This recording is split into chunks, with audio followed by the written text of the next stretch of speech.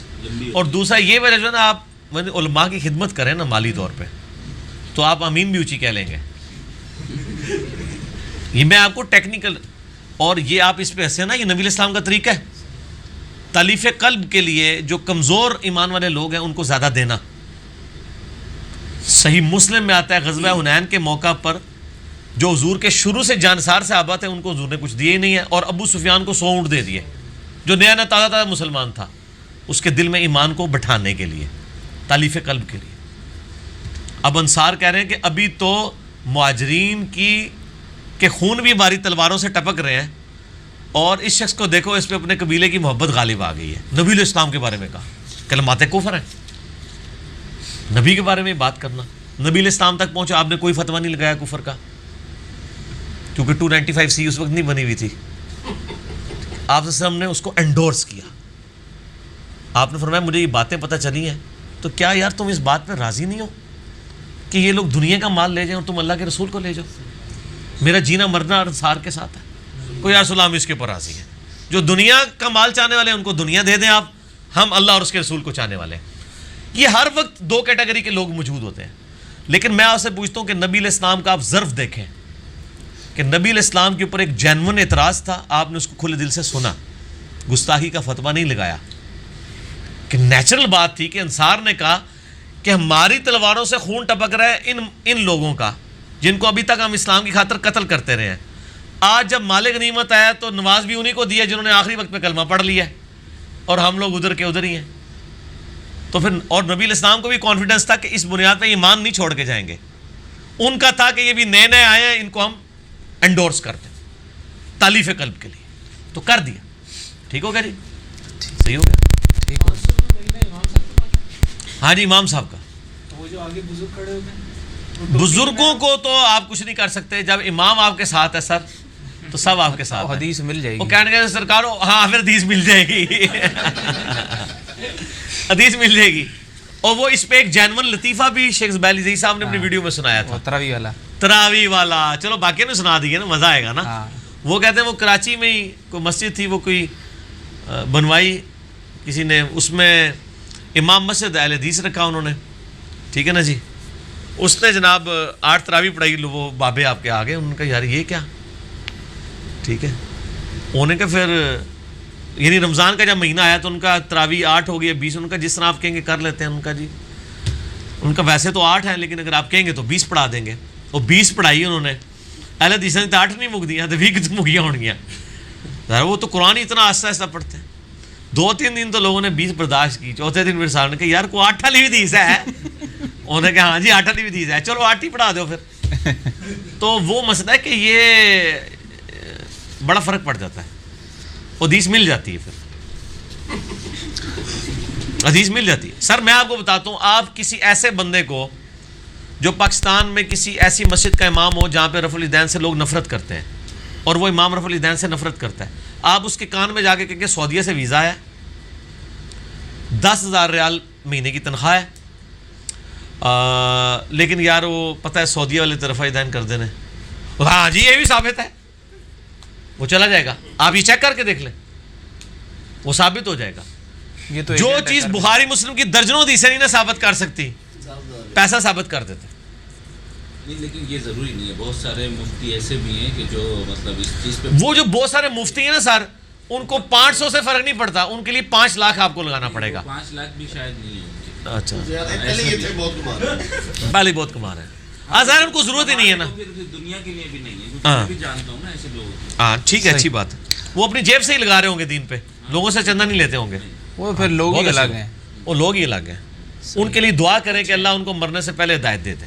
کچھ لوگ ہیں ان بندوں پہ ضرور ترس آتا ہے کہ یار وہ بیچارے اخلاص کے ساتھ لگے بھی ہوئے ہیں, پھر بھی ان کو معاملات کلیئر نہیں ہو رہے. دعا کرنی چاہیے. وطر کی نماز میں دعائے قنوت کون سی پڑھنا جو ہے وہ وطر کا جو دعائے قنوت ہے وہ ترمذی میں موجود ہے حدیث مولا حسن علیہ السلام سے. اللہم اہدنی فی من ہدیت وعافنی فی من عافیت، یہ والی دعا ہے. جو اللہم انا نستعینک کا ہے یہ سنن کبری البیہقی میں ہے، اور یہ ہے قنوت نازلہ کے لیے، قنوت وطر والی دعا نہیں ہے یہ. ٹھیک. اچھا، یہ جو ایک دعا ہے لا الہ الا انت سبحانک انی کنت من الظالمین، اس کو آیت کریمہ بھی کہا جاتا ہے، اور اس کا عموماً لوگ دکھ اور تکلیف پریشانی میں ورد بھی کروا رہے ہوتے ہیں. ٹھیک کرتے ہیں. ٹھیک ہے، یعنی ورد کر رہے ہیں، اس کا کروانا اور چیز ہے، وہ سوالات نہیں، وہ نہیں پورے جو نہیں اپنے طور پہ کریں. وہ تو جامع ترمذی میں حدیث ہے، جو شخص بھی یونس علیہ السلام کی دعا کے ساتھ اللہ کی طرف متوجہ ہوا اللہ تعالیٰ اسے محروم نہیں لوٹائے گا. لا الہ الا انت سبحانک انی کنت من الظالمین. اور قرآن میں بھی ہے کذالک ننجی المؤمنین، ہم مومنین کو بھی نجات دیں گے جس طرح یونس کو دی تھی اس دعا کی برکت سے. میرا تو کلپ ہے مصیبت اور پریشانی سے بچاؤ کے 3 وظائف، اس میں سے ایک وظیفہ یہ ہے، دوسرا حسبنا اللہ ونعم الوکیل، تیسرا یا حی یا قیوم برحمتک استغیث. ایک بھائی کا سوال ہے کہ نماز کے لیے جب ایک وقت مقرر ہو چکا اور اگر امام لیٹ کر رہا ہو تو اس کا انتظار کرنا ضروری ہے یا کوئی بھی اٹھ کر پڑھا سکتا ہے؟ نہیں، امام کا انتظار تو ضروری ہے، لیکن جب مسجدوں میں ٹائم فکس ہو چکا اور امام نے بھی روٹین بنائی ہے کہ اس نے 10-15 منٹ انتظار لوگوں کو کروانا ہے، تو ایسے امام کو مطلب اس کی جگہ کسی اور کو کھڑا کرنے کے بجائے اسی کی منت مار لیں کہ سر مہربانی فرمائیں کہ لوگوں کا ٹائم قیمتی ہے. ٹھیک ہے.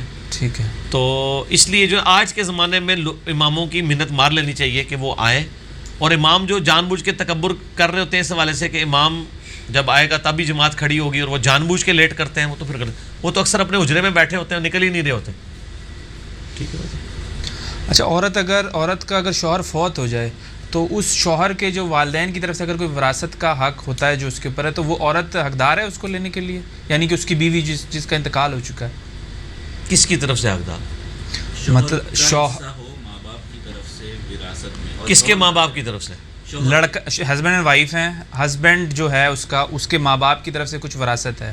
مثال کے طور پہ اگر اس شوہر انتقال کر جاتا ہے، اس بیوی کا مطلب شوہر انتقال کر گیا ہے ماں باپ کے مرنے سے پہلے یا بعد میں؟ جی پہلے تو اس میں تو حصہ ہی نہیں ہے. ویسے نہیں حصہ ملے گا بیوی کو، بیوی یا اس کی اولاد،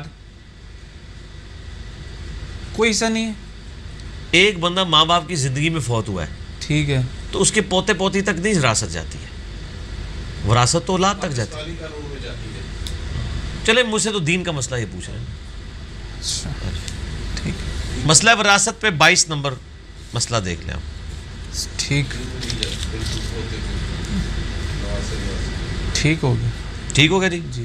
ٹھیک ہے جی. میرے خیال ہے تھوڑا سا بریک لے لیں، ریسٹ کرتے ہیں، پھر انشاءاللہ تعالیٰ کیونکہ پھر ساری کے لیے بھی یہ نہیں کرنا ہے، پھر انشاءاللہ تعالیٰ باقی سوالات کو لے کے چلتے ہیں.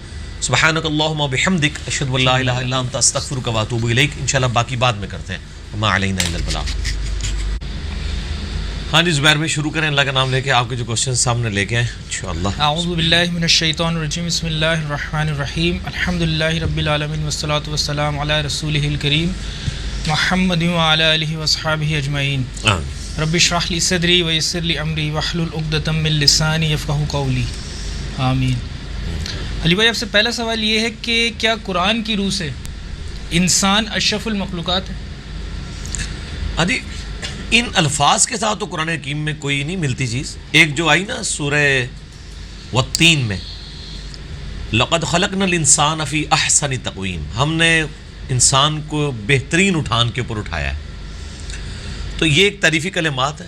انڈائریکٹلی تمام چیزیں اسی طرف اشارہ کرتی ہیں، کیونکہ اس کائنات میں اللہ تعالیٰ کی سب سے ایلیٹ نعمت جو ہے نا، جو مخلوقات میں اللہ نے پیدا کی ہے، وہ جنت ہے. اور جنت کا وارث انسان ہے، کوئی فرشتہ نہیں ہے، ایون کوئی جن بھی نہیں ہے. پھر آپ یہ دیکھیں کہ جتنے اللہ کے محبوب ترین بندے ہیں انبیاء اکرام علیہ السلام، وہ انسانوں میں آئے ہیں، جنات میں نہیں آئے ہیں. کسی شخص سے اگر پوچھا جائے کہ اس کائنات میں مخلوق میں سب سے افضل شخص جو ہے وہ انسان ہے یا فرشتہ، تو کہیں گے انسان، محمد رسول اللہ صلی اللہ علیہ وآلہ وسلم. پھر فرشتے تو انسانوں کی خدمت میں بھی لگے ہوئے ہیں، ہمارے ساتھ اٹیچ ہیں، اور اللہ تعالیٰ فرماتا ہے حفاظت کے لیے. اور پھر سورہ المومن کے شروع میں آتا ہے کہ جو اللہ کے عرش کو تھامنے والے فرشتے ہیں، افضل ترین فرشتے، وہ بھی وہاں پہ یہی دعائیں کرتے ہیں کہ اے اللہ ایمان والوں کو بخش دے، ان کی بیویوں کو، ان کے بچوں کو جنت میں اکٹھا کر دے. تو یہ تو لگ رہا ہے کہ یہ ساری کی ساری کائنات جو ہے انسان کے گرد ہی گھوم رہی ہے. لقد خلقنا الانسان فی احسن تقویم، اور وما خلقت الجن والانس الا لیعبدون، جنوں اور انسانوں کو اپنی عبادت کے لیے پیدا کیا، اور اللہ تعالیٰ نے جنوں انسانوں کو اپنی عبادت کے لیے پیدا کیا اور باقی مخلوقات کو انسانوں کی خدمت میں لگا دیا.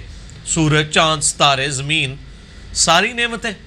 تو الٹیمیٹلی اس سے یہ رزلٹ نکلتا ہے. پھر فرشتوں نے سجدہ کیا انسان کو، اور وہاں پہ بھی ان کی علمی برتری ان کے اوپر ثابت کی گئی سورۃ البقرہ کے اندر، کہ وہ جانتے تھے، آدم جانتے تھے، وہ نہیں جانتے تھے. علمی برتری ان کے اوپر ثابت کر دی، اس سے بھی انسان کا برتر ہونا یعنی ثابت ہو گیا. تو قرائن تو یہی بتا رہے ہیں کہ اشرف المخلوقات یعنی ایک جو انسانوں میں مسلمانوں کے ہاں تو یہ کم از کم عقیدہ پایا جاتا ہے.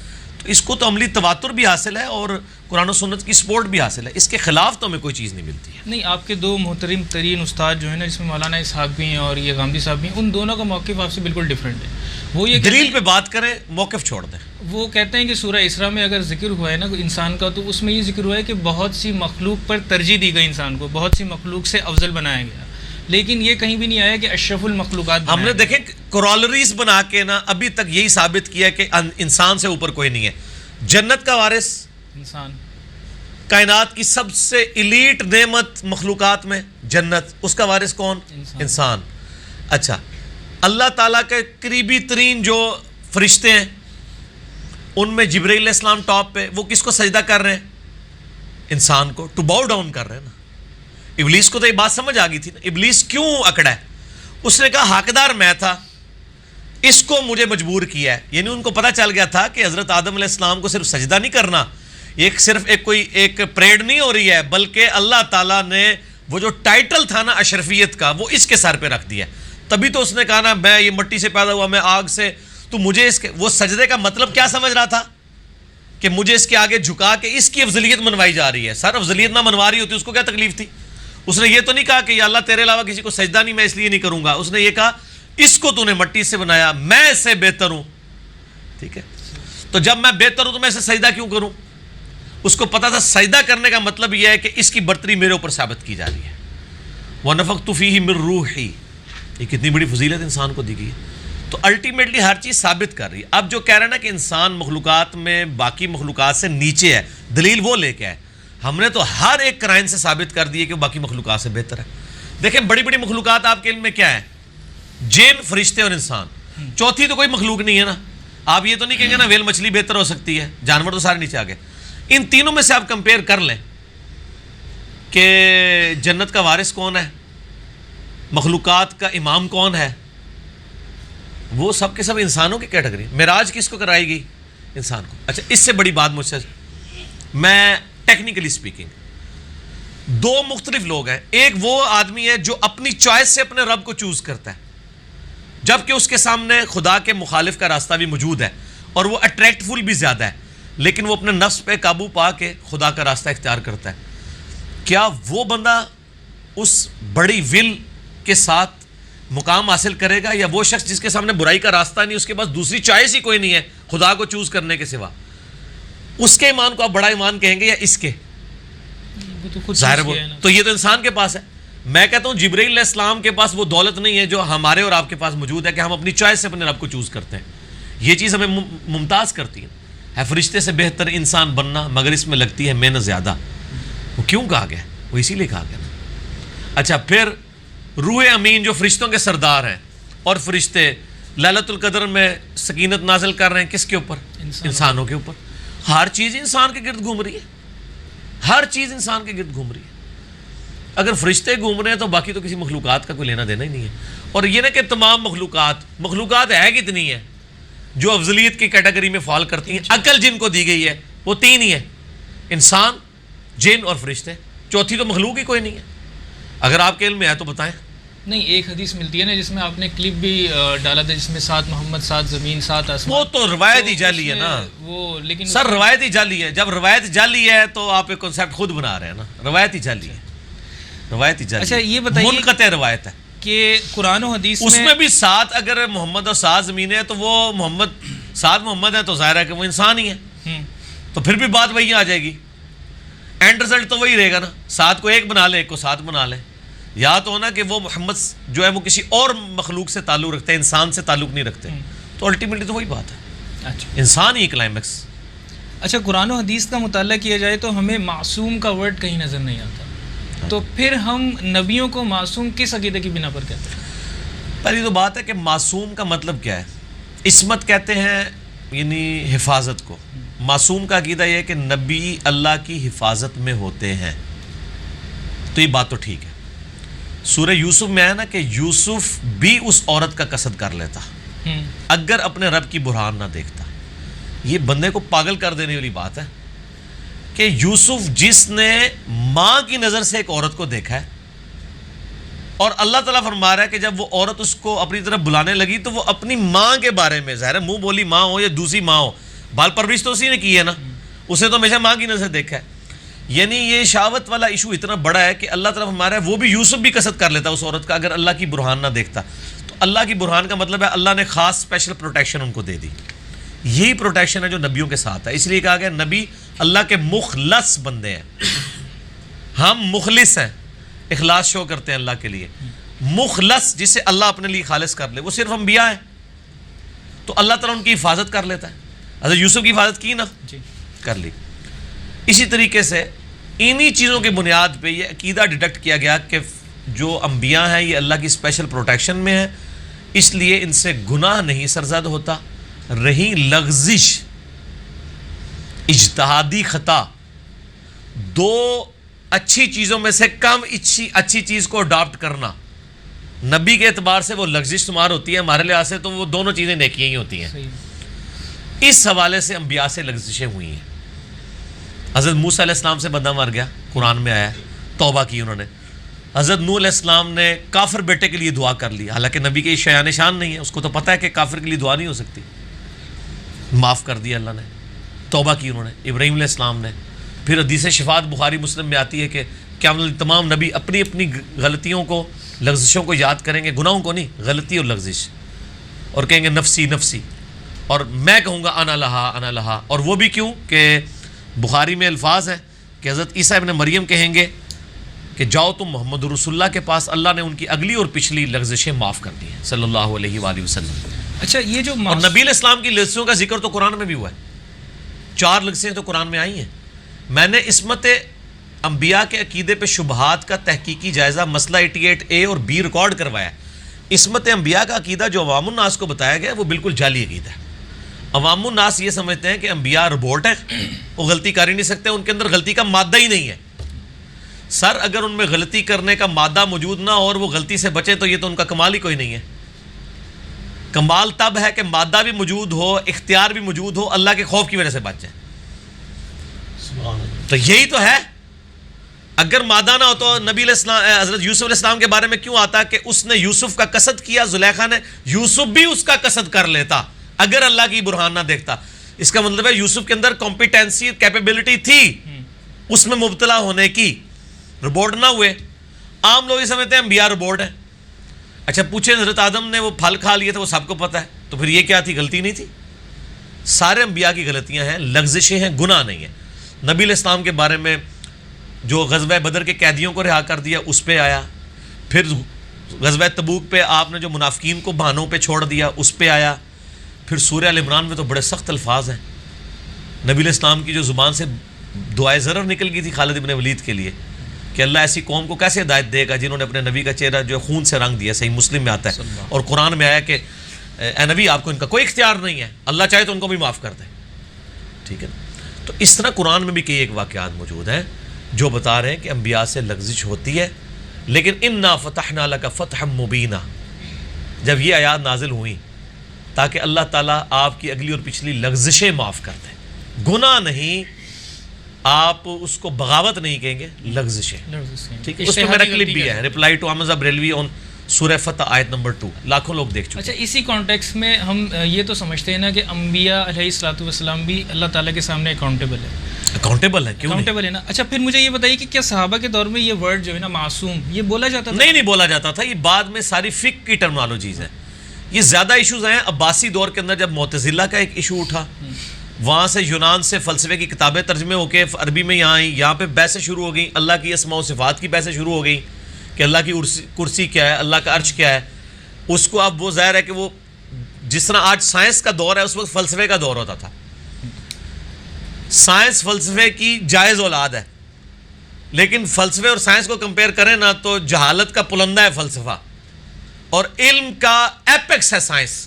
کو رولز اور ریگولیشن کے اوپر چیزیں ڈیفائن ہو کے بندہ پہنچتا ہے, جو اسٹیبلش سائنس ہے. فلسفے میں ہوتا ہے آپ کو ایک حقیقت پتہ چلی, آپ وہ پانی میں مدانی مارتے رہتے ہیں. اور ارسطو کا چل رہا ہے جی عورت کے جو ہے وہ 2 دانت کم ہوتے ہیں, اس نے اپنی بیوی کے بھی کبھی دانت نہیں گنے کہ 32 ہی ہوتے ہیں. وہ چلتا آیا جو ایک بندے کا یار پہ گرا تو صحیح 32 نکلے. اچھا ارسطو بھی غلط ہو سکتا ہے, اتنے بڑے بڑے بھی غلط ہو سکتے ہیں. یہ وہی والی چیز ہے, حدیث کا حوالہ دے دیا بس وہ چل رہا ہے معاملہ, یہ نہیں ہوتا اس طرح.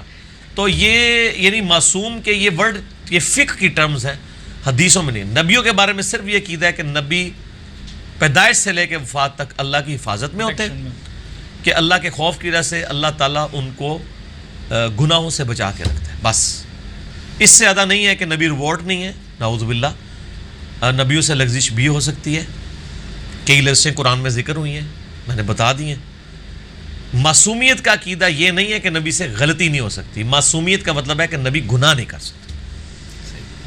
اچھا, صوفیزم میں کچھ کیٹیگریز بتائی جاتی ہیں, جیسے اولیاء ہیں, پھر کتب ہیں, پھر ابدال ہیں, پھر غوث ہیں.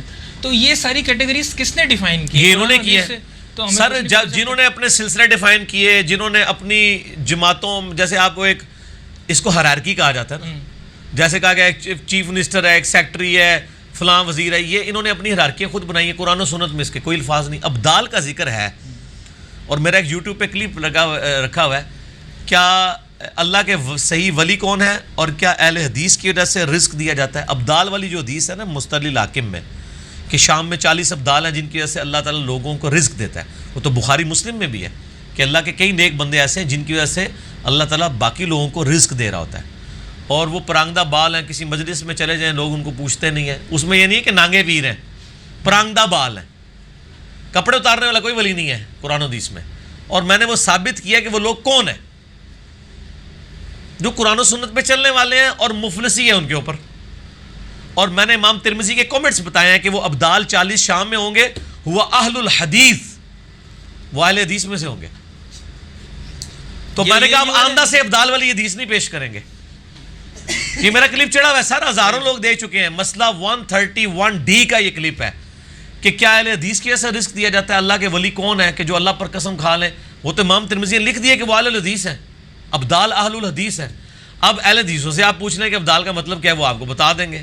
وہ کہیں گے یار ابدال کیا, اللہ ہی اللہ ہے. اہل حدیث کی ڈکشنری میں تو اللہ ہے یا نبی ہے, تیسرا تو بندہ ہی کوئی نہیں سرکار بیچے. ٹھیک ہے نا جی. وہ جس لیول پہ بھی پہنچ جائیں, نہ وہ اپنی عبادت کرواتے ہیں, نہ اپنے سامنے کسی کو جھکواتے ہیں, اور نہ اپنے آپ کو ڈکلیئر کرتے ہیں کہ میں عارف آخر ہوں. ان کا تو بچہ بھی اٹھ کر ان کا کہتا ہے یار یہ آپ نے جو بات کی ہے تو حدیث میں لکھی نہیں ہوئی ہے, وہ وہی پیچھے ہٹ جاتے ہیں. یہ تو خوبصورتی ہے نا اس منہج کی. میں ڈاکٹر ذاکر نائک کے بارے میں سن رہا تھا. ڈاکٹر ذاکر نائک کہتے ہیں میں ایک ایئرپورٹ کے اوپر اترا, وہاں ایک ہندو پروفیسر عورت بھاگتی ہوئی, اس نے کہا ڈاکٹر صاحب آپ تو بھگوان ہیں, اور کہتے میرے قدموں میں گرنے لگی تو میں اسے پکڑ لیا. میں نے کہا بی بی کدھر مروانے لگی ہو, اللہ. یہاں لوگ پاؤں چوم رہے ہوتے ہیں جا کے. سر جس کو اللہ کا تعارف ہے نا وہ کبھی اپنی عبادت نہیں کروا سکتا. ٹھیک ہو گیا, تو آپ وہ کلپ دیکھ لیں. اچھا سر, عرس کے بارے میں ذرا تھوڑا سا ڈیٹیل میں بتا دیجیے گا کہ اس کی میننگ کیا ہے اور اس کی اصل میں حقیقت کیا ہے. سر اس کا کوئی دین سے تعلق ہی نہیں ہے. یہ اسی طریقے سے کہ آپ مجھے یہ پوچھیں کہ یہ جو فلاں پولیٹیکل جماعت کا جلسہ ہوتا ہے اس کی ذرا ڈیٹیل بتا دیں. دین سے تو اس کا کوئی تعلق نہیں ہے. یہ ان کی اپنی ٹرمنالوجی سے بنائی ہوئی. وہ کہتے ہیں جی وہ جو حدیث میں آیا نا بخاری میں کہ پہلی رات کی دلہن کی طرح سو جا, تو وہ اس کو وہ عروس کہا جاتا ہے, اس سے عرس نکالا ہے. یہ ساری باتیں بھئی نہ صحابہ کو پتہ تھیں, نہ تابعین کو, نہ تبع تابعین کو. یہ اسی طریقے سے جیسے یونس, سورہ یونس میں اللہ تعالیٰ فرماتا ہے جب لوگوں نے کہا کہ یہ ہستیاں میں اللہ کے قریب کر دی, اللہ نے فرمایا تم مجھ سے ایسی باتیں کر رہے ہو جو میرے علم میں تو زمین و آسمان میں کہیں نہیں ہے کہ میں نے کوئی ایسے بندے بنائے ہیں کہ جن کی بات کر کے تم میرے قریب ہو گئے. تو یہ زمین و آسمان میں کسی قرآن و حدیث میں عرس والا معاملہ تو کوئی نہیں, لوگوں کی فیبریکیشنز ہیں. ٹھیک ہے, اور وہ کہتے ہیں ہم ہر سال مناتے ہیں. تو اگر یہ مناتے ہیں تو حضرت ابوبکر کا عرس کب ہوتا ہے سر؟ یا وہ ولی اللہ نہیں تھے؟ ہاں وہ کہتے ہیں وہ تو صحابی سن, ولی تے نہیں سن. سارے ولی ہوندے تے کو 100 انہاں دی کرامتاں تے کتاب لکھی ہوندی. شیخ عبد القادر جیلانی کی آپ کرامتیں گنے سارے صحابہ کی بھی جمع کریں نا, ویسے تو ملنی کوئی نہیں ہے, تو ان کے ایک صفحے کے برابر نہیں ہونی ہے, کیونکہ وہ صحابہ اصل میں وہی ولی تھے باقی آپ کے بنائے ہوئے ولی ہیں، ان کی سند اللہ نے نازل نہیں کی ہے. صحابہ اور اہل بیت کے ولی ہونے کی سند اللہ نے نازل کی ہے. باقی آپ جتنے دعوے کر رہے ہیں وہ آپ کے منہ شگافی ہیں. آپ جس کو مرضی کہتے رہے ولی، جس کو مرضی بنانا، تو اس کی کوئی حیثیت نہیں. اچھا، قرآن کے بنیادی عقیدوں میں ہے کہ اللہ پر ایمان لانا، اس کے رسولوں پر ایمان لانا، اس کی کتابوں پر، اس کے فرشتوں پر، اور یوم آخرت پر ایمان لانا، تقدیر کے اچھے اور برے ہونے پر بھی ایمان لانا. تقدیر کے اچھے اور برے ہونے پر. اچھا، اس کے بعد اگر کوئی کہتا ہے کہ جی آپ مشاجرات صحابہ پہ بات کریں گے تو آپ کا ایمان خطرے میں پڑ جائے گا، تو اس کے کیا مطلب کہ ہم انبیاء پہ عقیدہ ہوا ہمارا، ان پر ایمان لانے کے بعد ان کے اصحاب پر بھی ایمان لانا اس عقیدے میں شامل ہے؟ نہیں، اصحاب پہ ایمان لانے کو تو اس سے کوئی فرق نہیں پڑتا. نہیں، تو لوگ یہ کیوں کہتے ہیں کہ آپ لوگ کیوں کہتے ہیں؟ میرے بھائی، لوگ دنیا میں بہت باتیں کر رہے ہیں، ان کی کوئی شرعی حیثیت نہیں ہے. لوگوں کے لیے میرا ایک ہی کلپ کافی ہے. یہ جو لوگ ہیں نا جی پیڈ لوگ، ان کے بارے میں میرا ایک کلپ ہے. کیا اہل حدیث بھی گستاخ صحابہ ہیں؟ لاکھوں لوگ یوٹیوب پہ دیکھ چکے ہیں، تب یہ صاف ہو جائے گی. یہ اپنے مرے ہوئے بزرگ بھی زندہ کر لیں نا اگر بفرض مال، اور جو بھی ہیں وہ صرف وہ کلپ دیکھ لیں اور اس کے بعد اس کلپ کا جواب دے دیں. کیا اہل حدیث بھی گستاخ رسول ہیں، گستاخ صحابہ ہیں؟ آپ بھی اہل حدیثوں کے ساتھ رہے ہیں، میں بھی اکثر نمازوں میں اہل حدیث کی ہر مجلس میں، ہر تقریر میں بولا جاتا ہے کہ حج تمتع پہ حضرت عمر نے پابندی لگائی، عبداللہ بن عمر نے مخالفت کر دی. تو کیا حضرت عمر کی عصمت سے زیادہ عصمت ہے حضرت معاویہ رضی اللہ تعالیٰ عنہ کی؟ تو یہ ہر اہل حدیث کے ممبر پہ یہ واقعہ کیوں بیان ہوتا ہے کہ جی انہوں نے حج تمتع پابندی لگائی، بیٹے نے مخالفت کر دی، میرے باپ پہ شریعت نازل نہیں ہوئی ہے؟ اس میں حضرت عمر کی توہین ہوتی ہے. تو اگر حضرت عمر کی نہیں ہوتی باقیوں کی بھی نہیں ہوگی. دوسرا، صحابہ کرام علیہم رضوان کے بارے میں جو شخص اپنی ذاتی رائے پیش کرتا ہے نا، آپ اس کو کوڑے دان میں پھینک دیں. لیکن اگر وہ آپ سے حدیث بیان کرتا ہے تو ہم آپ کو اٹھا کے کوڑے دان میں پھینک دیں گے اگر آپ نے کہا یہ حدیث بیان کرنا گناہ ہے. میرا خیال ہے یہ تو کہتے ہیں ایمان کا خطرہ ہے، میں کہتا ہوں یہ بے ایمان ہو جائیں گے اگر نبی کی حدیث بیان کرنے سے روک دیں گے. ہمارا تو خطرہ کہہ رہے ہیں نا، ہمیں ان کے ایمان کے بارے میں یقین ہے کہ یہ پکا ہی بے ایمان ہے. کیونکہ نبی علیہ السلام اگر فرما رہے ہیں کہ عمار کو باغی جماعت قتل کرے گی، عمار ان کو اللہ کی طرف بلائے گا اور وہ جماعت دوزخ کی طرف بلائے گی، صحیح بخاری 2812، تو یہ بات مجھے کس نے بتائی ہے؟ نبی علیہ السلام نے. یہ حدیث جب میں بیان کروں گا، اس حدیث پہ اعتراض جو ہوگا وہ مجھ پہ ہوگا یا نبی علیہ السلام پہ؟ نبی کریم صلی اللہ علیہ وسلم پہ. اچھا، نبی علیہ السلام کو اپنی بیوی کی عصمت زیادہ پیاری ہے یا آپ کو اور مجھے؟ ظاہر سی بات ہے. تو نبی علیہ السلام نے مسند احمد میں حدیث موجود ہے کہ میری اس بیوی کا کیا حال ہوگا جس پہ حوض کے کتے بھونکیں گے. یہ بات مجھے کس نے بتائی ہے؟ نبی علیہ السلام نے. اور محدثین نے اسے دلائل النبوہ کی خبروں میں، غیبی خبروں میں نبی علیہ السلام کی نبوت کی دلیل بنایا کہ نبی علیہ السلام نے اپنی وفات کے 30 سال بعد کا ایک واقعہ بتا دیا کہ اس طرح جنگ ہوگی، میری بیوی ناحق ہوگی. ہم تو اس کو آج تک تو دلائل النبوہ پیش کرتے ہیں. امام بہقی نے 3500 احادیث جمع کی ہیں دلائل النبوہ پہ کہ نبی علیہ السلام نے جو پریڈکشنز کی تھیں وہ من و عن پوری ہوئی. یہ اس بات کا ثبوت ہے پروفیسیز کا پورا ہونا کہ اللہ کے نبی ہیں وہ. اچھا، اسی کے کانٹیکس میں جو مسئلہ افضلیت ہے کہ حضرت ابوبکر صدیق کو، اس کے بعد حضرت عمر کو، حضرت عثمان کو اور حضرت علی رضی اللہ تعالیٰ عنہ مجمعین کو ہم اس سیکوینس میں مانیں، تو یہ بھی ہمارے اس میں نہیں، یہ تو دیکھیں، یہ تو اہل سنت میں متفقہ نہیں ہے مسئلہ. اہل سنت کے کتنے ائمہ ہیں جو سیدنا علی کو ابو بکر عمر سے افضل مانتے ہیں؟ امام حاکم، امام عبدالرزاق، وہ کہتے ہیں جب صحابہ کرام کی فضیلت کی بات آتی ہے اہل بیت اس میں سے خارج ہے. اہل بیت کی فضیلت کو کوئی نہیں پہنچ سکتا سر، ان کا تو یہ موقف ہوتا ہے. ٹھیک ہو گیا جی. لہٰذا یہ بات کرنا بالکل باطل ہے ان کا کہ یہ افضلیت کے اوپر ایمان لانا ضروری ہے. افضلیت ظنی ہے اور ظاہر اکثریت کا یہی خیال ہے کہ حضرت ابوبکر عمر امت میں سب سے افضل ہیں، انکلوڈنگ مولا علی. ان کا بھی یہی خیال ہے، صحیح بخاری میں موجود ہے. ہاں جی. اہل سنت میں حضرت عثمان اور علی کی بھی فضیلت کا مسئلہ ہے، لیکن اس فضیلت میں 19-20 کا فرق ہو سکتا ہے. ادروائز اس میں تنقیص کسی کی نہیں ہے. ٹھیک ہے، سارے اللہ کے حضور عزت والے ہیں، اس کو جھگڑا نہیں بنانا چاہیے. اچھا، جب آپ کسی چیز پر یہ کلیم کرتے ہیں کہ اس میں اجماع ہے تو ہم لوگ کس طرح ویریفائی کریں کہ اس پہ اجماع ہے نہیں؟ رفع دین پہ آپ نے اپنی پچھلے لیکچر میں کہا کہ رفع دین پہ اجماع ہے. میں نے کہا تھا as far as books are concerned اجماع ہے. ہاں، بکس آر کنسرنڈ، پبلک نہیں. میں جس طرح کہوں کہ اس پہ کتابوں کا اجماع ہے کہ اللہ کے علاوہ کسی سے نہیں مانگنا چاہیے، لیکن پریکٹیکلی مسلمان تو مانگ رہے ہیں نا. میں ہمیشہ جملہ بولتا ہوں as far as Sunni and Shia books are concerned, تو بکس پہ تو سر ہے نا اجماع. پریکٹیکلی اگر کوئی نہ مانے تو اس کی اپنی نہیں، اب اباظی ہیں، وہ تو کر ہی نہیں رہے نا رفع دین. وہ سر وہ تو ہماری کتابوں کو ہی نہیں نہ مان رہے. لیکن ہم ان وہ کو سر تو وہ مسلمان مان رہے ہیں. دیکھیں وہ اس طرح تو آپ معتزلہ نکال لیں گے، وہ عذاب قبر کو نہیں مان رہے ہوں گے. ہم ان کو امت کی مین سٹریم میں نہیں مانتے نا، یہ امت کی مین سٹریم کے لوگ نہیں ہیں. خوارج کو آپ مین سٹریم کر لیں گے امت میں. خوارج جو ہیں وہ سنسار کی سزا کو نہیں مانتے تھے. ٹھیک ہے جی. وہ عورتوں کے حیض میں چھوٹی ہوئی نمازوں کی بھی قضا دیتے تھے. صحیح مسلم میں حدیث ہے. اما عائشہ کے سامنے مقدمہ آیا تو اما عائشہ نے کہا کہ تم کہیں حروریہ تو نہیں ہو؟ اللہ کے نبی علیہ السلام، ایک بندے نے آ کے مسئلہ پوچھا، اللہ کے نبی علیہ السلام تو ہمیں عورتوں کے حیض میں چھوٹے ہوئے روزوں کی قضا کا حکم دیتے تھے، نمازوں کا کوئی نہیں دیتے تھے. حروریہ کون؟ حروریہ وہ گاؤں تھا جہاں سے خوارج کا فتنہ اٹھا تھا. تو چھوٹے موٹا تو آپ کو ہر جگہ ہی فتنہ مل جائے گا. لیکن ہم اس کو اجماع کلیم کر سکتے ہیں. اجماع کلیم کر سکتے ہیں. Books are concern. ہاں بکس آر کنسرن. اچھا، ابھی 9 مجلس میں جو آپ نے ایک اپنا رجوع ریکارڈ کیا جو فاتح خلف الامام میں، اس میں آپ نے کچھ حدیث کے ریفرنس دیے ہیں کہ جس میں جلسہ استراحت کا بتایا گیا، جس میں سنن نبی داؤد کی حدیث نمبر 77778 اور 79 سکتے کا. تو اب اس میں یہ بتائیے، یہ تینوں میں نے جا کے چیک کی، یہ البانی صاحب کے نزدیک ضعیف ہیں. اب مجھ جیسا عام آدمی جس کو یہ ساری انفارمیشن نہیں ہے کہ کس کی مجھے تحکیم لینی ہے، تو ہم کس طرح ویریفائی کریں ان چیزوں کو؟ کون سی روایت؟ اس کو چھوڑ دے سکتا ہوں والی بات کو، اس سے تو میرے رجوع پہ کوئی فرق نہیں پڑتا. اس لیے کہ میرا تو پہلی بات ہے رجوع ہے نہیں ہے، یہ رجوع کی پارشل فارم ہے. اس لیے کہ میرا جو فاتح خلف الامام پہ لیکچر ہے 2012 کا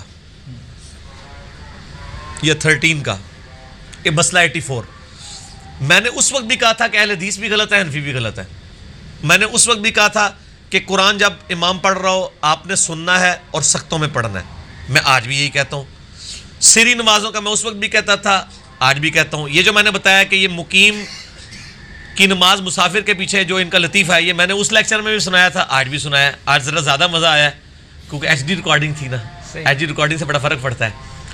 صرف ایک پارشل بات میں نے کی تھی کہ سختوں میں اگر امام سکتے نہ دے تو اب آپشن 2 ہیں. ایک آپشن یہ ہے کہ آپ قرآن کے حکم پہ عمل کریں، وَإِذَا قُرِئَ الْقُرْآنُ فَاسْتَمِعُوا لَهُ. دوسرا آپشن یہ ہے کہ آپ حدیث پہ عمل کریں.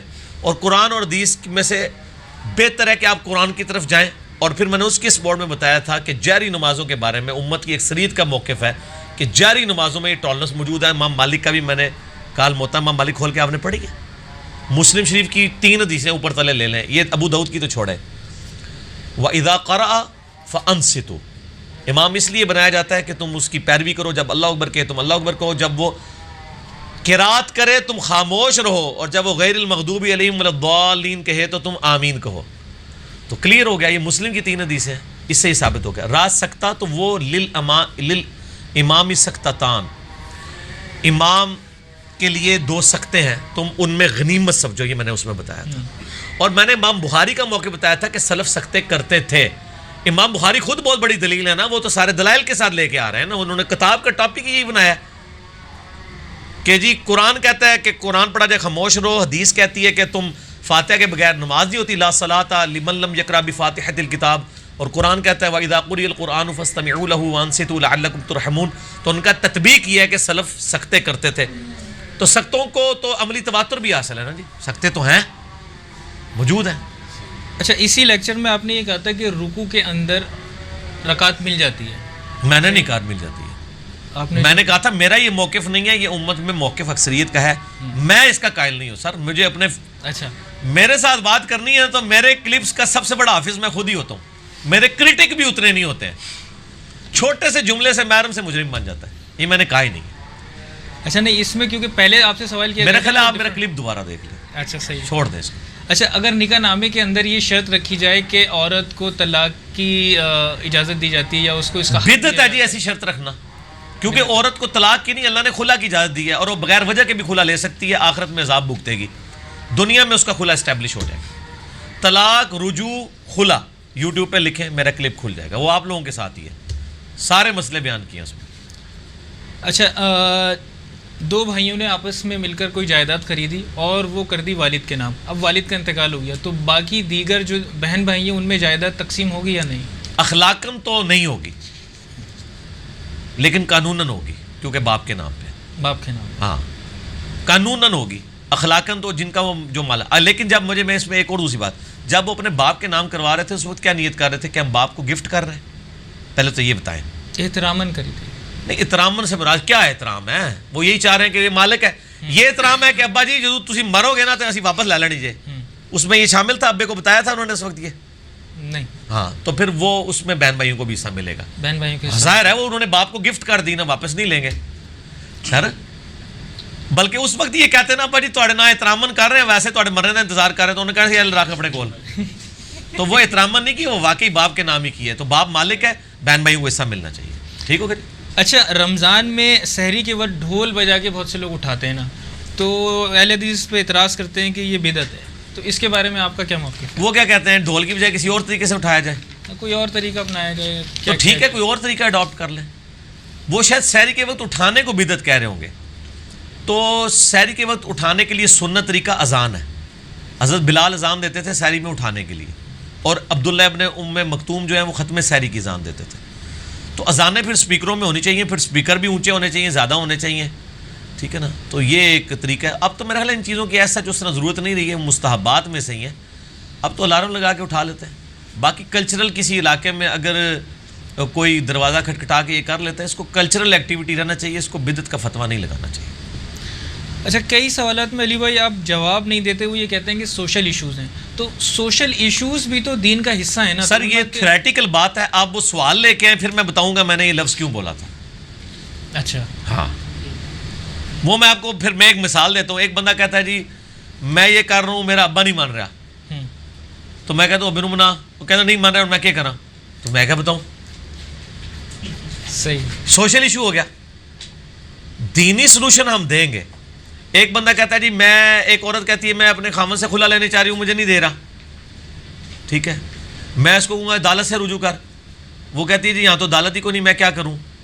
میں کہوں گا ملک واپس آ جا. میں ملک واپس نہیں آ سکتی ہے, وہ تبھی ویزا نہیں لگا. تو میں کیا کروں یار؟ سوشل ایشوز کا اپنا خود سلوشن نکالو آپ. سوشل ایشوز کو خود ریزالو کریں, ہم سے دینی مسئلہ پوچھیں. سوشل ایشوز کے دینی جو حال ہیں وہ ہم بتائیں گے کہ دین اس مسئلے میں کیا کہتا ہے. لیکن آپ کا دنیاوی مسئلہ ہے, مثلا میں آپ کو کہتا ہوں جی وضو ہوگا پانی سے, آپ آگے سے کہتے ہیں جناب وہ پانی تو میرے پاس نہیں ہے. تو میں کہوں کیوں نہیں ہے؟ آپ کہیں گے میری موٹر خراب ہے. تو میں کہوں کہ آپ ٹھیک کریں. آپ کہیں یار میں پلمبر کے 3 چکر لگائے ہیں, وہ آتے ہی نہیں, میں کیا کروں؟ تو میں کہیں گے یار تو جا گزمانو کھا, منو کیوں کہنا ہے, جاؤ اور پلمبر لاب. یہ سوشل ایشو ہے. میرے ساتھ یہ ڈسکس کریں کہ میں نے پلمبر بھی بلایا, پانی بھی نکالا, نہیں نکلا, اب پانی ہے ہی نہیں ہے, میں تیمم کر لوں. میں کہوں گا ہاں کر لیں. اور تھوڑے پلمبر تے میں نہیں لبنے. اے سوشل ایشو ہوتے ہیں جن کے اوپر میں جواب میں کہتا ہوں کہ سوشل ایشو ہم نے نہیں ڈسکس کرنے. لوگ اکثر میں آپ کو بتاؤں ای میلز کر کے عثمان بھائی کو فون کر کے کہہ رہے ہوتے ہیں کہ جی وہ میرا خامن مجھے مارتا ہے, تو آپ پلیز اس کو سمجھائیں.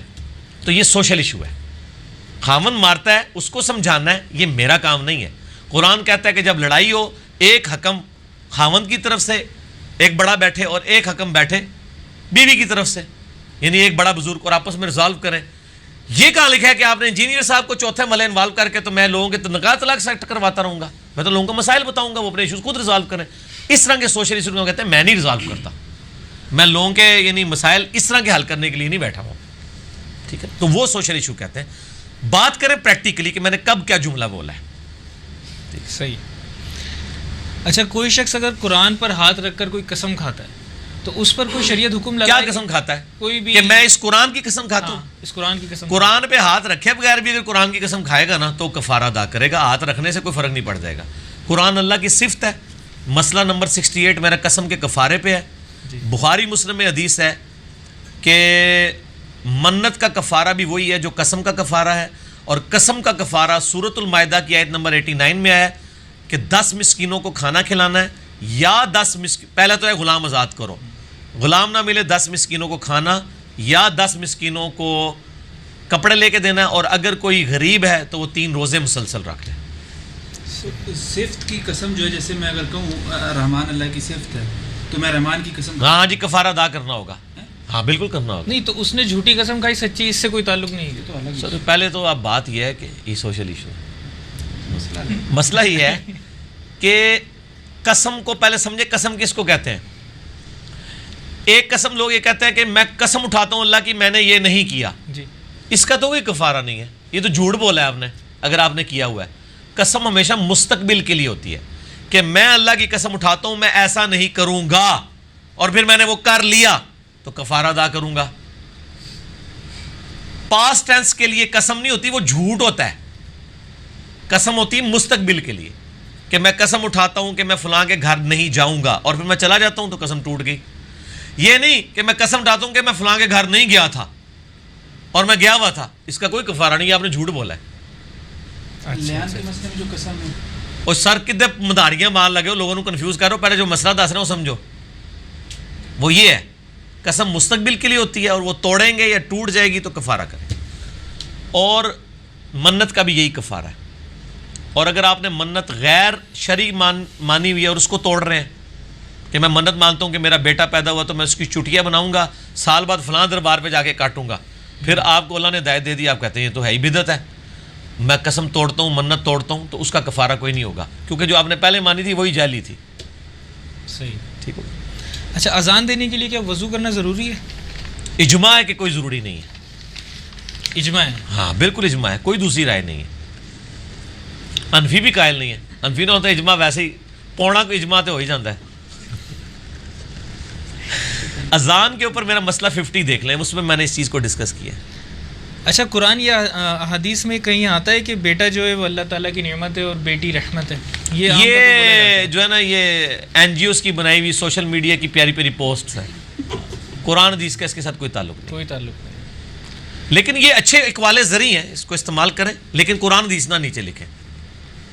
باقی یہ جو جعلی روایتیں ہیں کہ جس کی پہلی اولاد بچی ہوئی تو وہ یہ ہوگا تو وہ ہوگا, یہ ایک جعلی طریقے ہیں گرنے کے, اس سے کچھ بھی نہیں ہونا, کوئی ایسی بات نہیں. اچھا حضرت, البتہ مسلم شریف میں حدیث ہے کہ جس کی 2 بیٹیاں اچھی پرورش کی ہے تو اس کے لیے وہ جنت میں جانے کا سبب بنے گی. وہ کئی حدیثیں موجود ہیں, وہ ہیں صحیح حدیثیں, یہ نہیں کہ فضیلت نہیں ہے, لیکن یہ جو چل رہی ہیں جعلی ہیں.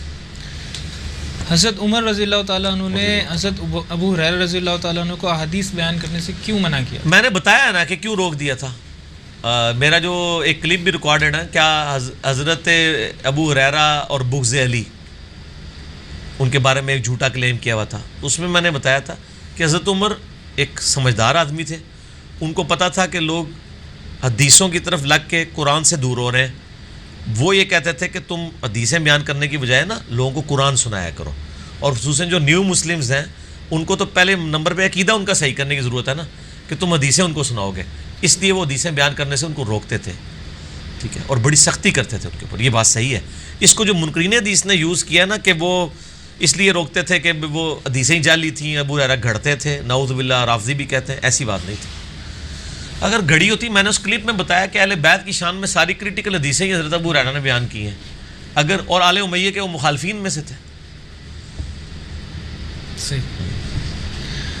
اچھا آج کل لوگ جو زکوٰۃ سے بچنے کے لیے PLS اکاؤنٹ ہوتا ہے بینک میں, اس میں شیعت کا سرٹیفکیٹ جمع کرا دیتے ہیں. آج کل نہیں, پہلے کراتے تھے, اب تو سنیوں کا بھی ہے.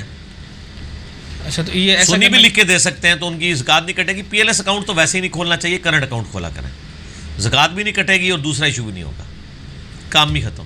اچھا ایک شخص کتنی مسافت پر ہو, یعنی کتنا سفر کیا اس نے, اس کے اوپر روزے کی رخصت جو عام مسافت ہے یار, کتنی جو عام مسافت ہے 20 کلومیٹر روزہ چھوڑ سکتا ہے وہ. 20 کلومیٹر ہوگا, بہت بڑا شہر ہے تو اس میں 20 کلومیٹر تو شہر سے باہر نکلے گا, تو شہر سے باہر نکلے گا ظاہر ہے. وہ تو میں نے اسی لیے جب پہلے جملہ بول دیا کہ عام مسافر, اب پانی میں داری مارنے کی ضرورت ہی نہیں ہے. مسافر کے احکام پہ میرا کلپ ریکارڈڈ ہے. اب یہ تو نہیں میں نے اب 20 منٹ آپ کو مسافر کے احکام سکھانے ہیں, عام سفر جب کہہ دیا اس میں. اور آپ کو ایک قرآن کن بات بتاؤں, آپ یہاں آئے ہوئے ہیں کراچی سے, آپ ادھر 19 دن تک رہے نا, آپ بے شک نہ روزے رکھیں, آپ مسافر ہیں. مسافر کا یہ مطلب نہیں کہ ٹرین میں نہیں رکھنا.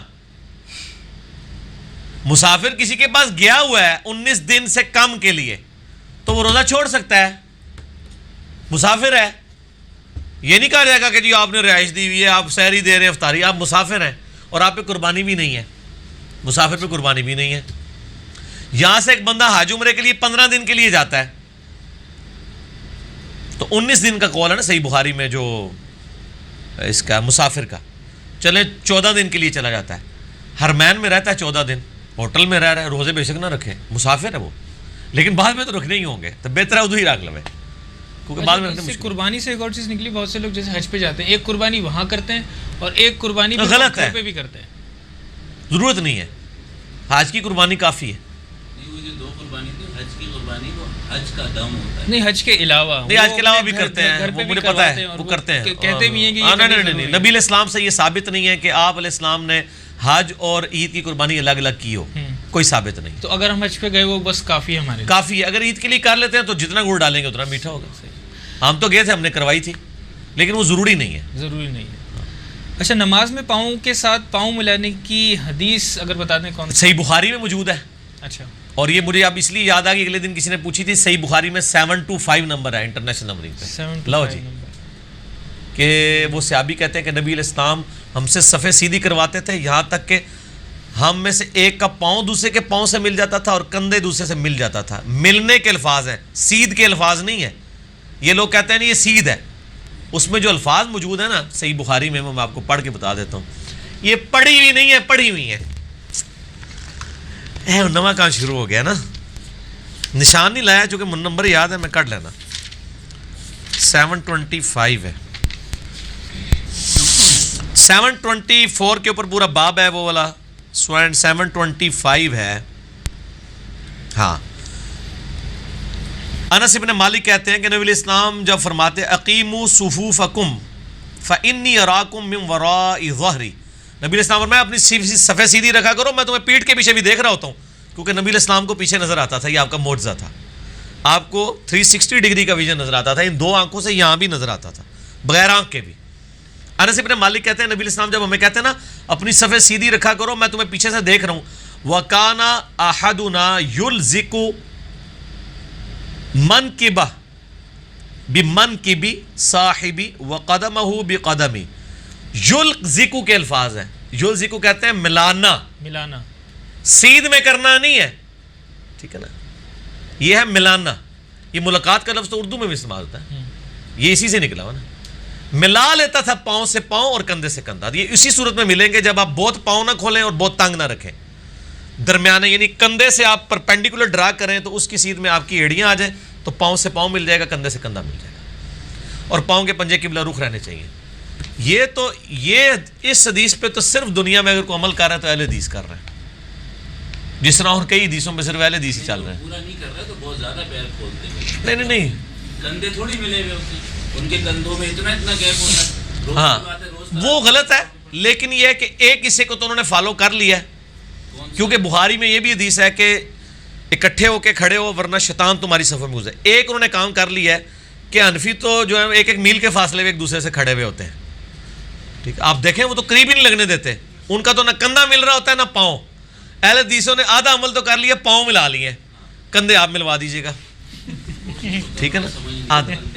لیکن سر پھر بھی حنفیوں سے تو بہتر ہے نا, حنفیوں نے تو کچھ بھی نہیں کیا ہوا, لیکن کچھ افراد ہیں جو زائد پاؤں کھول لیتے ہیں جس کی وجہ سے کندھے. لیکن میں بتا رہا ہوں کہ عمل اگر کوئی کر رہا ہے تو وہی کر رہا ہے, سیدھی سی بات ہے, پورا نہیں ہو رہا. ایک بھائی نے سوال بھیجا ہے کہ امام نسائی پر تشدد والا واقعہ جو ہے وہ درست تواتر سے نقل ہوا ہے. سر ہمیں بتائیں کہ دنیا میں کسی محدث نے آج تک امام نسائی کی شہادت کے واقعے کا انکار کیا ہو؟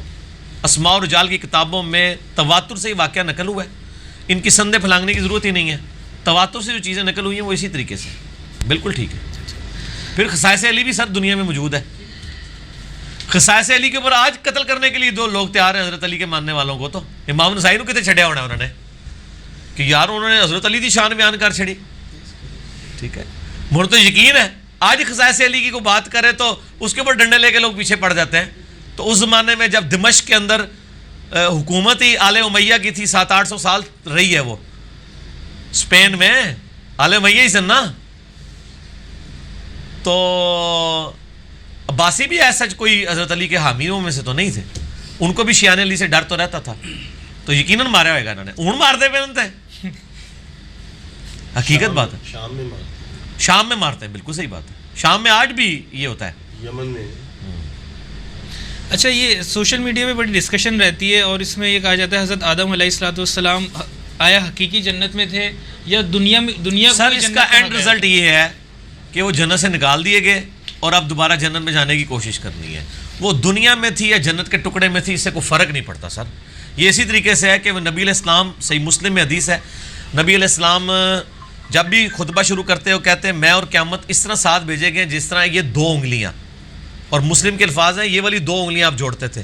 وہ لوگ بولتے کیڑیاں 2 جوڑ دے سن، اے لیاں یا اے لیاں یا اے لیاں، وہ جو بھی جوڑ دے سن اینڈ رزلٹ یہ بتانا چاہتے تھے کہ میرے بعد اب قیامت ہی آئے گی، کوئی نبی نہیں آئے گا. ٹھیک ہو گیا؟ تو تھیم کو فالو کریں. ٹھیک ہو گیا؟ کیا جلدی کرو جی، ٹائم ٹائی ہو گیا بھائی. اب تو سحری کا الارم بھی میرا بول پڑا ہے.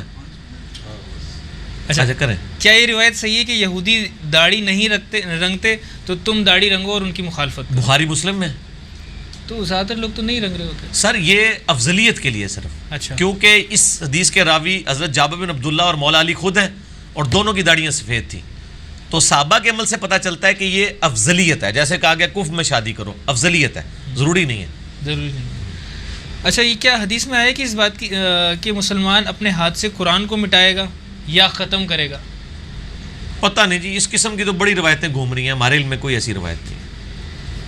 اچھا، یہ ایک سوال بھائی نے بھیجا ہے کہ رمضان میں کس طریقے سے زیادہ نیکیاں کمائی جائیں؟ زیادہ نیکیاں کمائیں آپ اس طریقے سے کہ آپ کے باوجداد میں سے بھی کسی نے قرآن ترجمے سے نہیں پڑھا، آپ اپنی یہ قسم توڑ کے اپنی نسل میں پہلے بن جائیں جو قرآن ترجمے سے پڑھ لیں، تاکہ آپ کو پتہ چلے کہ اللہ تعالیٰ آپ سے کیا چاہ رہا ہے. اور کوئی کام نہ کریں، آپ صرف ترجمے سے قرآن پڑھیں، کیونکہ یہ توفیق آپ کو کبھی بھی نہیں ملنی. بجائے 10 قرآن ختم کرنے کے، ایک سپارہ ہی بیشک پڑھ لیں ترجمے سے. ٹھیک ہو گیا؟ اچھا، جب امام مسجد فرض نماز ختم ہو جانے کے بعد ہاتھ اٹھا کے دعا کرتا ہے تو اس وقت ہم کیا کریں؟ کیونکہ یہ ثابت تو ہے نہیں، ہم اس کی دعا میں ساتھ دیں یا پھر نہ دیں؟ آپ دعا کے بعد اس کو سمجھائیں کہ بھائی یہ ثابت نہیں ہے. سر سمجھانا تو مشکل ہے. نہیں سر، پہلے تو کام ہی کرنا ہے نا. وہ ایک کام انجینئر صاحب نے تو نہیں کرنے سارے کام، تو سارے گونگے شیطان بڑے رہو گے. حجت تو قائم کرو. تو سر پھر اٹھیں، آپ جائیں گھرو گھری. اگر آپ نے دین کا کام نہیں کرنا، صحابہ کا نام لینا چھوڑ دیں. صحابہ تو قتل ہوئے ہیں، آپ سر ایک بات کر کے ایک تھپڑ کھانے کے لیے تیار نہیں ہے، تو جائیں گھرو گھری. پھر اللہ کو نہیں چاہیے ایسے لوگ. قرآن میں آیا ہے کہ اگر یہ 8 چیزیں جو دنیا کی منفعت گنوائی گی، سورۃ التوبہ کی 24 نمبر، اللہ اور اس کے رسول میں جہاد کرنے سے بہتر ہے جاؤ دفعہ ہو، انتظار کرو عذاب کا. ٹھیک ہے نا؟ پھر یہ تو بدلا آپ کے بھائی چھوڑ دے، پٹوانے والی باتیں کر رہے ہیں. تو آپ لوگ جو ادھر مجھ سے اگلوا رہے ہیں، مجھے پٹوانا چاہ رہے ہیں، میں یہ کہنا شروع کر دوں، میں اپنا اللہ کے حضور اپنا ثواب ضائع کر دوں. دین کا مطلب ہی پٹوانا ہے. کامیابی کے لیے 4 شرطیں کون سی ہیں؟ ان میں ایک پٹائی بھی ہے. ہاں قرآن میں لکھا ہوا ہے الا الذین آمنوا وعملوا الصالحات وتواصوا بالحق، جو میں آپ کو بتا رہا تھا کہ امام مسجد کو بتائیں ثابت نہیں. تو اس کے آگے کیا ہے؟ وتواصوا بالصبر. اس کا مطلب یہ ہے کہ پٹائی ہوگی پھر صبر بھی کرنا ہے. پٹنا تو جنت میں جانے کی شرط ہے. ابھی اگر آپ کی پٹائی نہیں ہوئی ہے تو آپ سمجھیں کہ آپ کی ایک شرط کم ہے. اور صاحب انشاءاللہ آپ نے بھی سنت کے مطابق رفع الیدین شروع کیا ہے نا، تو آپ کو اس تھوڑی سی پٹائی والا معاملہ ہونا چاہیے. تو آپ انگلی کٹوا کے شہداء میں یعنی صحابہ کرام کی نسبت کے ساتھ اپنی نسبت جوڑ لیں. ویسے تو ہم بڑا کہتے ہیں یار وہ تیرے ہوتے ہوئے کاش جنم لیا ہوتا. رفع دان پھر بھی نہ تو شروع کرتا. تیرے ہوتے جنم لیا ہوتا، میں کبھی تیرے قدموں سے لپٹ جاتا، کبھی یہ کرتا. میں کہا رفع دان پھر بھی نہ تو شروع کرتا. کیونکہ تیرے ہوتے جنم لیا ہوتا تو ضروری تو نہیں ہے کہ ابو بکر عمر عثمان و علی ہوتا، ابو جہل بھی تو ہو سکتا تھا نا. اچھا علی بھائی، اب ایک جگہ کہتے ہیں کہ جو علماء ہے نا وہ irreparable ہے، پھر کئی مسئلوں میں آپ یہ کہتے ہیں کہ آپ ان سے جائیں اور بات کریں، تو کیا کریں؟ ہاں میں وہ اس لیے کہتا ہوں کہ ان سے اس لیے بات کریں کہ ان کو پتہ چلے کہ دنیا میں صرف ایک انجینئر ہی پاگل نہیں ہے، 4 اور بندوں کے بھی دماغ خراب ہوئے ہیں. اچھا ہاں سر، اس طریقے سے راگ لاپنے سے یہ فائدہ ہوگا، وہ ان کی ریپیئر تو نہیں ہوگی لیکن آندہ وہ بات کرتے ہوئے محتاط ہو جائیں گے. اور یہ ہوتا ہے جب ان کو یہ پتہ چل جائے نا کہ لوگ اس طرح واچ کرتے ہیں تو وہ بیک فٹ پہ جانا شروع ہو جاتا ہے. اس سے ایک ماحول بننا شروع ہو جاتا ہے. یہ تو ایکسپیرینس کیا ہے ہم لوگوں نے. ہاں ہم نے اکثر کیا ہے. سچائی کے بولنے سے فائدہ ہوتا ہے. تبلیغی جماعت والے لوگ تو کہتے ہیں نا یار یہ بول ہی بولتے رہتے ہیں. سر بہت فائدہ ہے. روزانہ آپ یہ بولیں اللہ سے ہوتا ہے، اللہ کے غیر سے کوئی نہیں ہوتا. اس سے بڑا فرق پڑتا ہے.